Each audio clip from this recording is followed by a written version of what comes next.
The villagers began to disperse, murmuring among themselves about the day's events. "It's such a shame," an elderly woman remarked to her neighbor. "He seemed like such a good prince." "Well, you can never truly know what darkness hides within someone's heart," her friend replied, shaking her head in sorrow. As they walked away, a strange wind began to blow through the kingdom of Omoa. It started as a gentle breeze, but quickly gained strength, whipping through the trees and rattling the thatched roofs of the huts.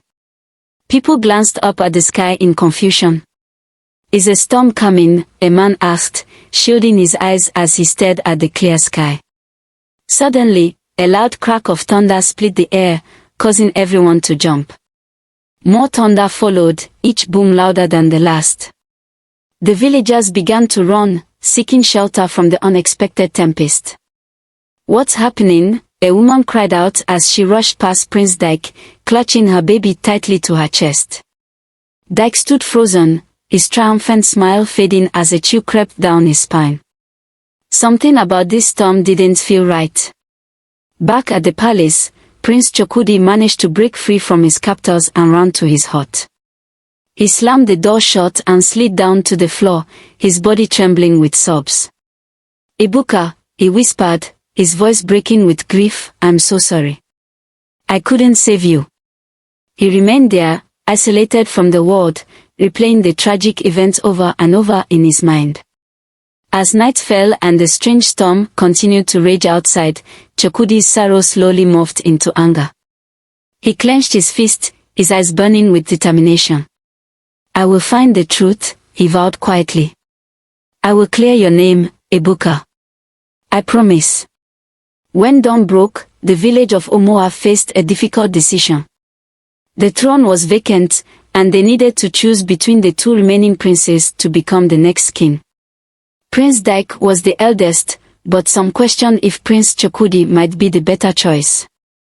The village elders gathered at the palace to deliberate over this critical matter.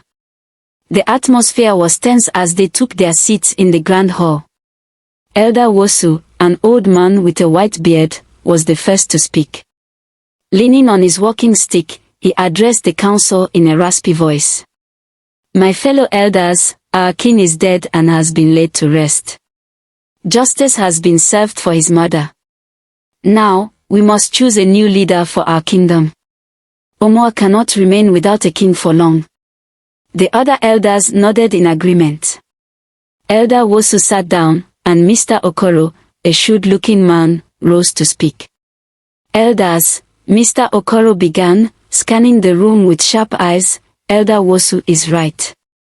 We are fortunate that our late king left behind 3 sons. Unfortunately, one betrayed him and paid the price. Now, we must choose between the 2 who remain. So, I ask you, who should be our next king?" Murmurs filled the room as the elders considered the question. After a brief silence, Elder Chika spoke up. "Why don't we let the whole village decide? We could gather everyone and have them choose between Prince Dyke and Prince Chokudi." This suggestion stirred more discussion. Some elders nodded in approval, while others frowned in disagreement. Then Elder Emma raised his hand. Once acknowledged, he said, "What if we set a test for the princes? This way, we can determine who is truly fit to rule our kingdom." The room buzzed with conversation as the elders debated the idea. Some favored a public vote, others leaned towards a test, while a few proposed different suggestions entirely. After hearing the various opinions, Mr. Okoro stood once more. Raising his hands for silence, the room gradually quieted. "My esteemed elders," he began, his voice smooth and persuasive, "you have all spoken wisely. But this is no ordinary decision. We cannot afford to make this choice lightly. Even a test may not reveal who is truly destined to rule." He paused for dramatic effect, his gaze sweeping the room. The elders leaned in, eager to hear his proposal. "I believe," Mr. Okoro continued, "that we should summon the chief priest. Let us ask the gods to guide us. Only they can reveal who is meant to be our king."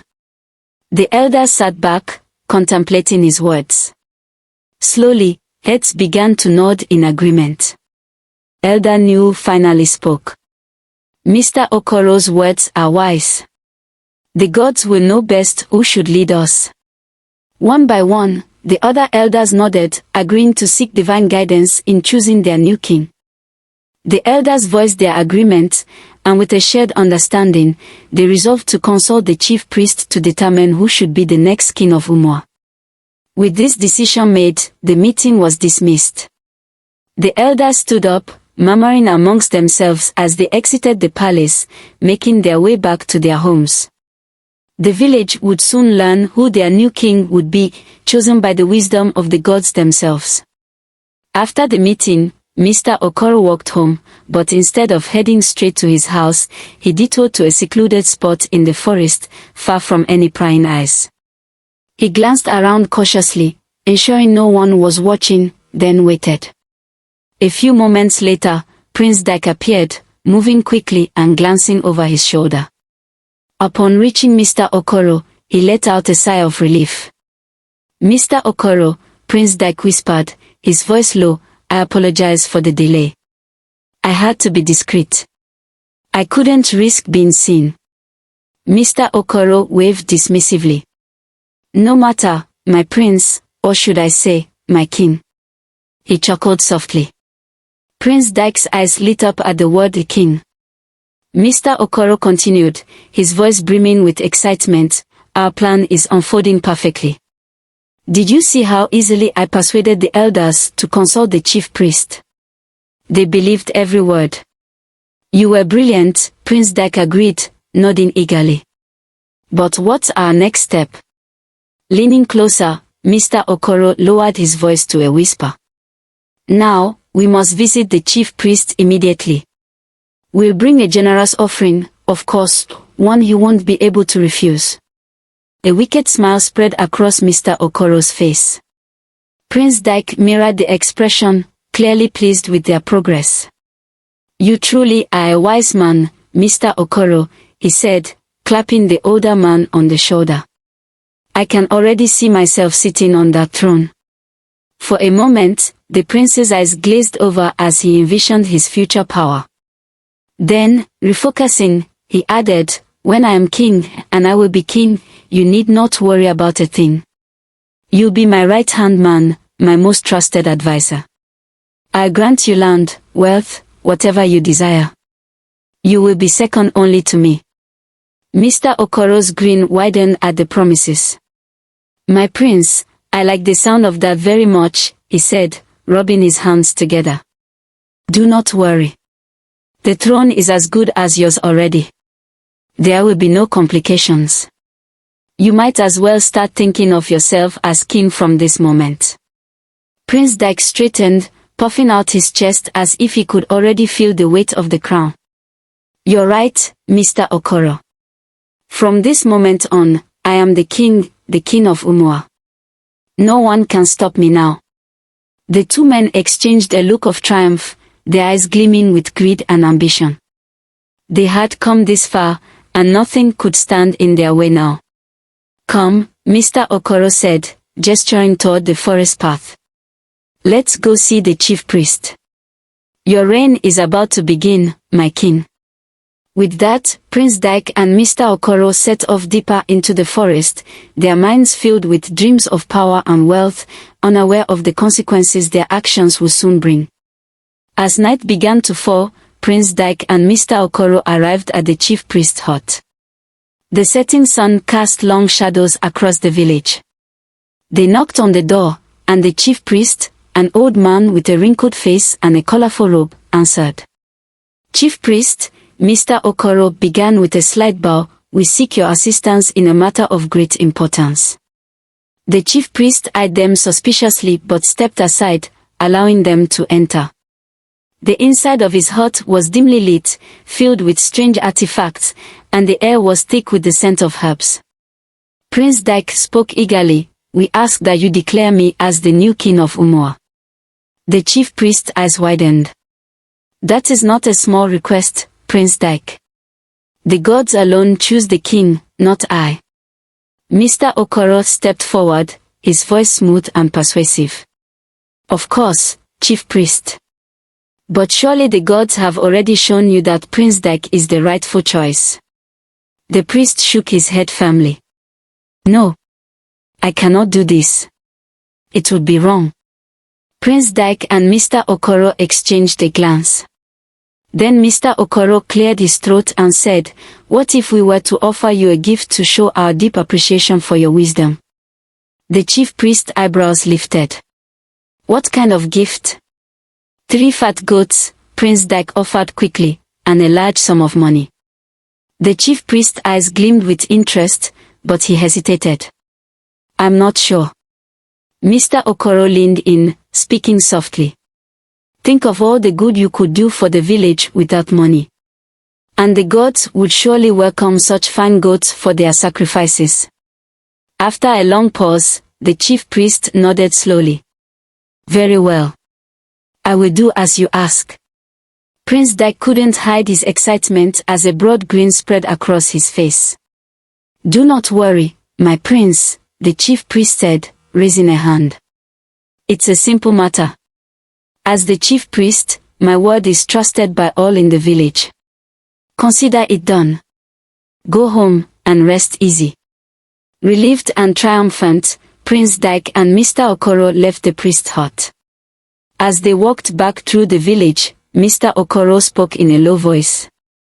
By tomorrow, my prince, the chief priest will announce you as the new king to all the villagers.